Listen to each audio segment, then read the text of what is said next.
मौत से डरना क्या, मैं अपनी पारी खेल चुका हूं। लाइफ मिस्टीरियस चीज है, लाइफ में भरोसा भी करता हूं। मरीज ही मेरी जिंदगी सुबह से रात तक। 50 सालों में 25 लाख से ज्यादा का इलाज करने वाले, रांची के दिलों में बसने वाले, लोगों के भगवान कहे जाने वाले, देश के जाने माने मशहूर व मारूफ न्यूरो फिजिशियन डॉक्टर के सिन्हा अब हमारे बीच नहीं है।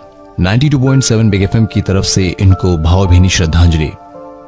वैसे तो डॉक्टर साहब की जिंदगी से लाखों लोगों का वास्ता है, लेकिन कुछ ऐसे लोग हैं जो इनकी जिंदगी से काफी जुड़े हुए हैं और उनकी कुछ यादें जो मैं आपके साथ शेयर करना चाहता हूं। सबसे पहले डॉक्टर MP श्रीवास्तव।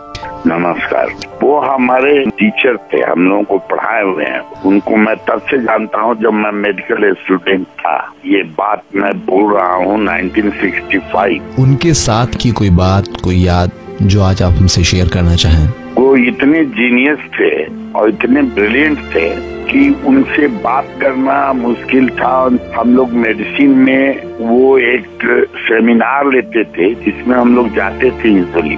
तो इस तरह से रिलेशन था, हम लोगों को पढ़ाए हुए हैं हमको। उनकी लॉस तो बहुत बड़ी लॉस है। वो सिर्फ हिंदुस्तान में फेमस थे बल्कि इंटरनेशनल फेम था उनके पास। ऐसा न्यूरो फिजिशियन मिलना अब इस देश का, इस प्रोविंस के लिए तो मुश्किल है। इसके अलावा हमारे साथ हैं संजय सिंह, जो कि न्यूज एडिटर हैं दैनिक भास्कर में।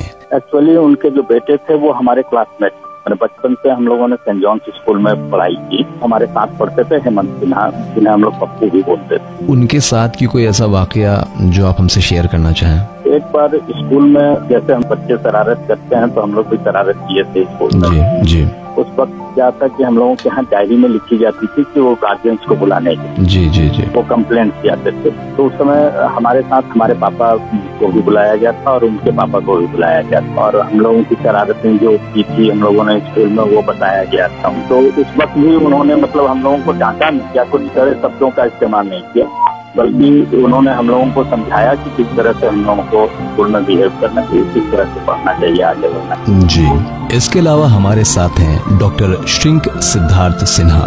सर से मेरी मुलाकात एक पेशेंट की तरह हुई थी जब उनको मैं सबसे ज्यादा उनके साथ मैंने समय बिताया था। 2010 में मेरी तबीयत खराब थी तो मुझे उस समय के अपोलो हॉस्पिटल से उनके क्लिनिक में लाया गया था दिखाने के लिए। जी। उनके चेम्बर में जा करके वहाँ पे जो एग्जामिनेशन टेबल था वहाँ पे मैं लेटा रहा। सर ने एग्जामिन किया और उन्हें अपना जो वर्डिक्ट था उन्होंने मेरे फादर मदर को समझाया और उसके 2 दिन बाद मेरी तबीयत कुछ ठीक हो गई और मैं डिस्चार्ज हो गया।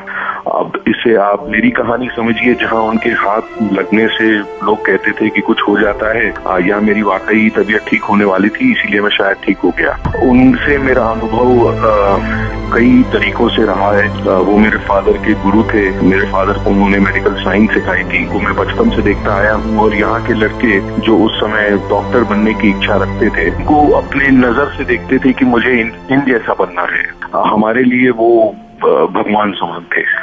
92.7 बिग एफएम की तरफ से डॉक्टर के सिन्हा को भावभीनी श्रद्धांजलि।